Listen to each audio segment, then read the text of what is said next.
Hello student, हर हर महादेव। हमारा जो initiative है टू कंप्लीट 6 to 12 एनसीईआरटी, उसमें क्लास 6, 7, 8, 9 कंप्लीट हो चुका है। आज है क्लास 10 का last chapter of economics, chapter 5 consumer rights. इससे पहले हिस्ट्री, ज्योग्राफी और पॉलिटी भी कंप्लीट हो चुके हैं। ठीक है, तो इस चैप्टर में बताया जा रहा है कि कंज्यूमर्स का राइट क्या होता है, कंज्यूमर का मार्केट प्लेस में वैल्यू क्या होता है।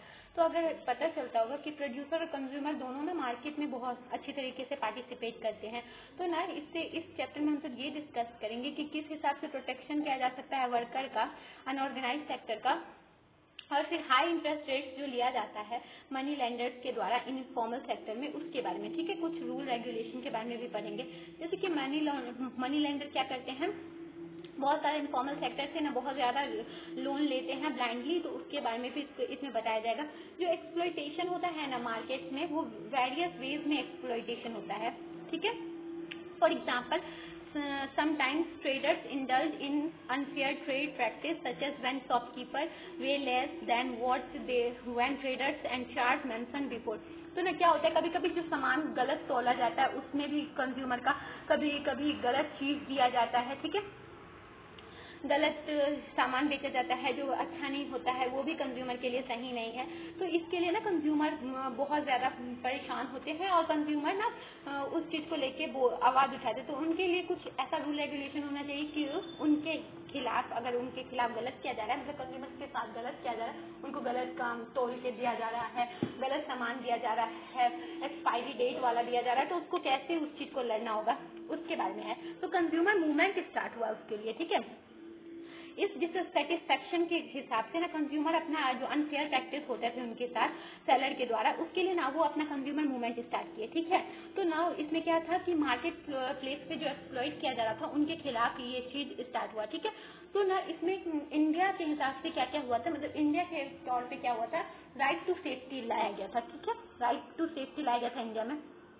तो इसमें क्या था, पहले इंटरनेशनल तौर पे भी आया था। तो इंटरनेशनल तौर पे ना यूनाइटेड नेशन अडॉप्ट किया था गाइडलाइन कंज्यूमर प्रोटेक्शन को लेके 1985 पे, और फिर ना ये अडॉप्ट किया गया था प्रोटेक्ट करना कि कंज्यूमर का राइट और कंज्यूमर एडवोकेसी, और फिर group of press their government to do so. ठीक है, और गवर्नमेंट को ये बताया गया कि इंटरनेशनल लेवल पे कि कंज्यूमर मूवमेंट फाउंडेशन जो कंज्यूमर मूवमेंट का है उसके लिए ना 200 मेंबर ऑर्गेनाइजेशन कंट्रीज हुए वहाँ पे, और फिर एक बॉडी बनाया गया जिसमें 100 कंट्रीज भी हुए। ठीक है, तो इसके लिए ना कंज्यूमर के राइट को प्रोटेक्ट करने के लिए एक बॉडी बनाया गया। ठीक है, यूनाइटेड नेशन का। ठीक है, तो इसके बाद क्या हुआ था, उसके बाद इंडिया में क्या हुआ, तो इंडिया में ना सबसे पहले क्या हुआ कंज्यूमर राइट को लेके, तो right safety in everyone's right तो लाया। ठीक है, राइट टू सेफ्टी को लाया गया। ठीक है, तो इसमें क्या बताया गया कि ना right is to protect from all the kind of hazard goods and services. जो भी अगर कोई भी गुड सर्विस नहीं है, अगर हजार्डस सर्विस है, हजार्डस थिंग्स मिल रहे हैं, तो उसकी सेफ्टी को लेकर ना राइट दिया गया कंज्यूमर को। ठीक है, इसमें ये चीज है। फिर सेकंड क्या है, राइट टू बी इन्फॉर्म्ड। अब सेकंड क्या है, right to be informed. Inform किया जाए कि इस चीज में क्या है, ये परचेज इसका कितना, इसका क्या वैल्यू है, इसमें क्या क्या थिंग दिया गया है, सब चीज को लेके कि ये कब एक्सपायर होगा, कब इसका मैन्युफैक्चरिंग हुआ है, हर चीज का जो इन्फॉर्मेशन दिया जाता है हर एक पैकेज के पीछे, उसका क्या हुआ, वो हुआ राइट टू इन्फॉर्म। तो इसमें क्या होता है, इसमें इन्फॉर्म होते हैं कि आपका क्या क्या उसकी कंज्यूमर का जो प्रोडक्ट है उसका परफॉर्मेंस क्या है, क्वालिटी क्या है, स्टैंडर्ड क्या है, price of all goods and services, so as to protect the consumer against unfair trade practices. तो इसमें ना ये सब किया गया कि अनफेयर प्रैक्टिसेस उनको बचाया, अनफेयर प्रैक्टिसेस से उनको बचाया जा सके। इसके लिए क्या किया गया, राइट टू इन्फॉर्म किया गया कि ना उनको सब चीज का क्वालिटी का पता हो कि क्या क्या चीज इसमें डाला गया है, क्या चीज गलत है, क्या चीज सही है, उनके हिसाब से फिर उसके बाद उसको चॉइस करने का अपना है।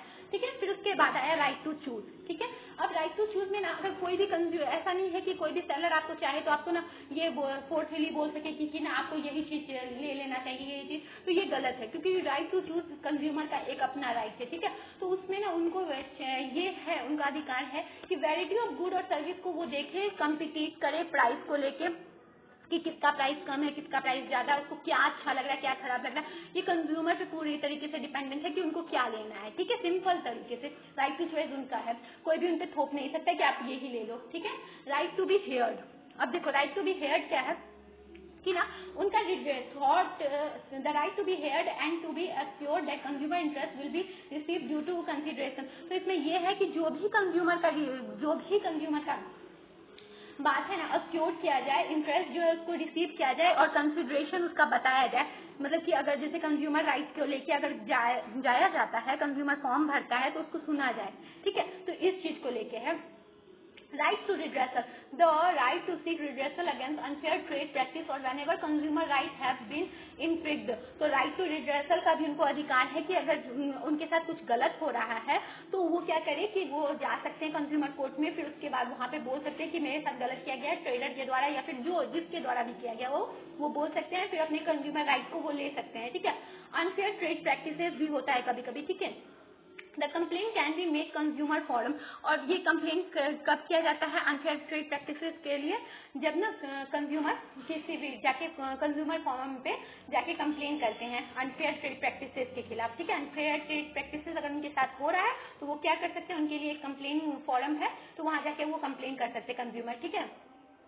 A complaint can be made under the following circumstances। तो complaint किसकी circumstance पे हो सकता है, good अगर service purchased by a person or agreed to be purchased by a person has one or more defects and deficiency in any respect।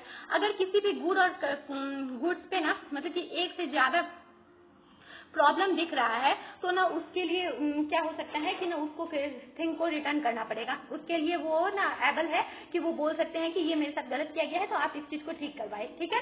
फिर उसके बाद क्या है, अ ट्रेड और service provider resort to unfair और restriction practices on trade. अगर वो unfair तरीके से ट्रेड कर रहा है तो उस चीज पे भी कंज्यूमर कंप्लेन कर सकते हैं। और ट्रेड और service provider is for charger और price more than price displays on the good. अगर वो ना चार्ज करेंगे ज्यादा, जो प्राइस दिख रहा है उससे ज्यादा अगर प्राइस को लेंगे तो उस चीज पे भी ना कंज्यूमर फाइट कर सकता है, ठीक है। उसके बाद क्या है, गुड और सर्विस जो भी ना हजार्डस सेफ्टी है उसको बताया नहीं गया है, हेल्थ के बारे में, उसकी सेफ्टी के बारे में, तो उस चीज पे भी बताया जा सकता है। क्योंकि अगर उस गुड से कोई खराबी हो रहा है और उसके बारे में नहीं लिखा गया तो उससे भी कंज्यूमर जाके ना उससे केस कर सकते हैं। Learning to become well inform consumer. अब देखो आप कैसे वेल इन्फॉर्म कंज्यूमर बन सकते हैं। आपको ISI और एक मार्क देखना चाहिए किसी भी चीज को, अगर कमोडिटी को बाय करते हैं तो वहाँ पे ना ISI का लोगो देखना चाहिए, हॉलमार्क का या फिर +F का। ये सब क्या होता है, ये सर्टिफिकेट दिया जाता है कि कंज्यूमर को एश्योर करने के लिए कि ये जो क्वालिटी है जो आप खरीदे हैं गुड जो सर्विस को खरीदे हैं वो क्वालिटी प्रूफ है, ठीक है। ये ऑर्गेनाइजेशन द्वारा मॉनिटर और इशू किया जाता है सर्टिफिकेट, और producer their logo provided they follow certain quality standard, और इसके लिए सर्टेन क्वालिटी स्टैंडर्ड बनाया जाता है, वही क्वालिटी स्टैंडर्ड को फॉलो किया जाता है तभी उनको ISI कोड मिलता है, ठीक है। तो कंज्यूमर का क्या काम होना चाहिए कि वो देखे कि ISI मार्क है और फिर एग्री मार्क है कि नहीं है, तो वो चीज को देखे, ठीक है। वो उनका अब ये है, ठीक है। तो this organisation develop quality of standard for many product, और ये ऑर्गेनाइजेशन सिर्फ एक प्रोडक्ट के लिए नहीं बहुत सारे प्रोडक्ट के लिए ना क्या करते हैं, क्वालिटी बनाते हैं, क्वालिटी स्टैंडर्ड सेट करते हैं कि इस क्वालिटी स्टैंडर्ड से नीचे कोई भी थिंग नहीं होना चाहिए। और फिर ये ना कंपलसरी होता है प्रोड्यूसर के लिए ये फॉलो करने का स्टैंडर्ड, ठीक है। और फिर प्रोडक्ट जैसे कि हेल्थ हो, सेफ्टी इसको लेके हो, वो product mass consumption like LPG cylinder, food colours, additive, cement, package drinking water, ये सब मैंडेटरी है ताकि प्रोड्यूसर सबको ना इस पे सर्टिफिकेट लेना पड़ेगा। जैसे LPG का अगर कोई बना रहा है तो उसको सर्टिफिकेट लेना पड़ेगा वो कंज्यूमर वो ISI से, ठीक है, या एक मार्क से, क्योंकि कंज्यूमर के हित के बारे में है तो वो सब ना उस चीज को हित को प्रोटेक्ट करते हैं, ठीक है, इस चीज को लेके, ठीक है। तो इसमें क्या बताया गया है कि कंज्यूमर क्या होता है, कंज्यूमर को क्या क्या राइट है, कंज्यूमर को अगर उनके राइट का उल्लंघन हो रहा है तो वो कहाँ जा सकते हैं, कंज्यूमर कोर्ट में कैसे अपील कर सकते हैं, क्या क्या चीज है अपील करने का, ठीक है। और फिर उसके बाद एक गुड कंज्यूमर आप कैसे बन सकते हैं इसके बारे में बताया गया, ठीक है। तो इस चैप्टर में बस इतना ही है, ठीक है। तो इस चैप्टर में बस इतना ही है। तो ये चैप्टर अगर अच्छी रहेगी समझ में आए तो इसके सारे क्वेश्चन को सॉल्व करना है।